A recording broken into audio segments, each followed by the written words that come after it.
Assalamualaikum warahmatullahi wabarakatuh.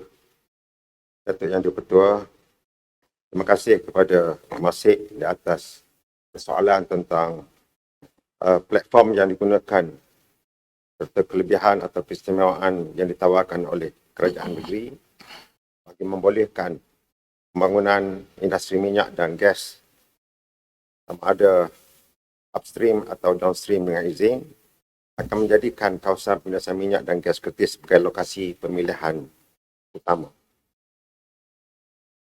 Platform yang digunakan oleh kerajaan negeri dalam memanfaatkan industri petroleum termasuk sektor perhiliran bagi kepentingan rakyat dan negeri Terengganu adalah melalui Terengganu Petroleum Council (TPC) dan jawatankuasa kerja bersama kerajaan negeri Terengganu dan Petronas atau Joint Working Committee (JWC). Manakala keistimewaan atau kelebihan yang ditawarkan oleh kerajaan negeri bagi membolehkan kawasan industri minyak dan gas terus menjadi lokasi pilihan kepada pemain industri terutama Petronas. Yang pertama adalah mengukuhkan kerjasama strategik dengan Petronas melalui platform yang saya sebutkan tadi. Yang kedua, menambah baik kawasan industri berdekatan dengan kompleks kimia bersepadu Kertih KIPC atau Taman Biopolimer Kertih seperti supaya menyokong pengembangan industri minyak dan gas. Yang ketiga, menyediakan tenaga berkemahiran tinggi terutamanya di kalangan rakyat Terengganu dengan memperkasa institusi latihan kendalian kerajaan negeri agar memenuhi kehendak industri minyak dan gas.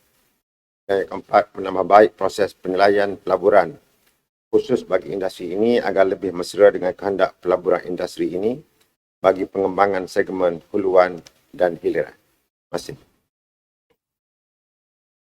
Soalan tambahan pertama, Datuk Yang di-Pertua, apakah pelaburan baharu yang telah atau berpotensi dibawa masuk untuk mengisi atau memenuhkan kawasan KIPC dan Taman Biopolimer Kertih?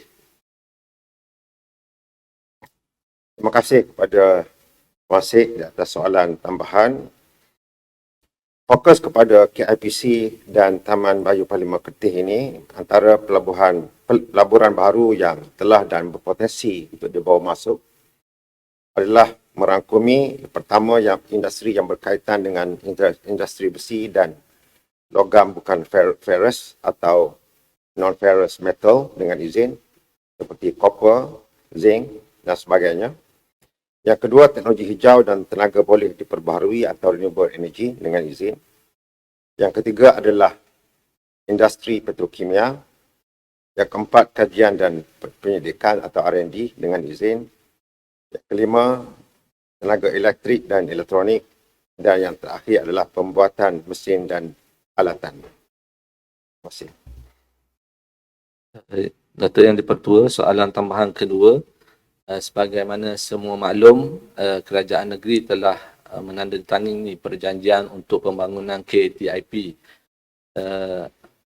Apakah pula tindakan ataupun insentif serta keistimewaan yang ditawarkan oleh kerajaan bagi memastikan penyertaan pelabur-pelabur yang terbaik masuk dalam menjayakan pembangunan KTIP ini?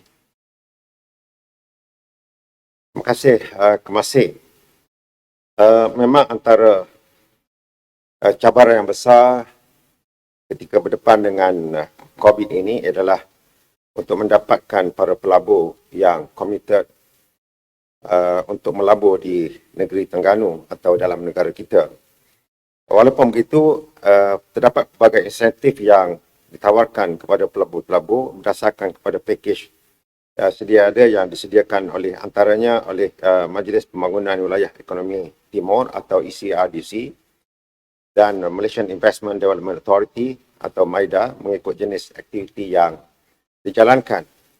Ada perbezaan sedikit di antara pelbagai sektor, umpamanya ke sektor pembuatan di mana terdapat pengecualian cukai pendapatan sebanyak 70% atau 100% untuk tempoh 10 atau 15 tahun bergantung pada jenis servis ataupun jenis industri atau produk.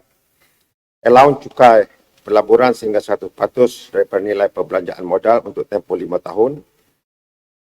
pengecualian duty stamp berkaitan pengambil alihan tanah dan bangunan. Itu contoh-contoh kluster pembuatan, dan bagi kluster lain ada pembahagiannya tertentu.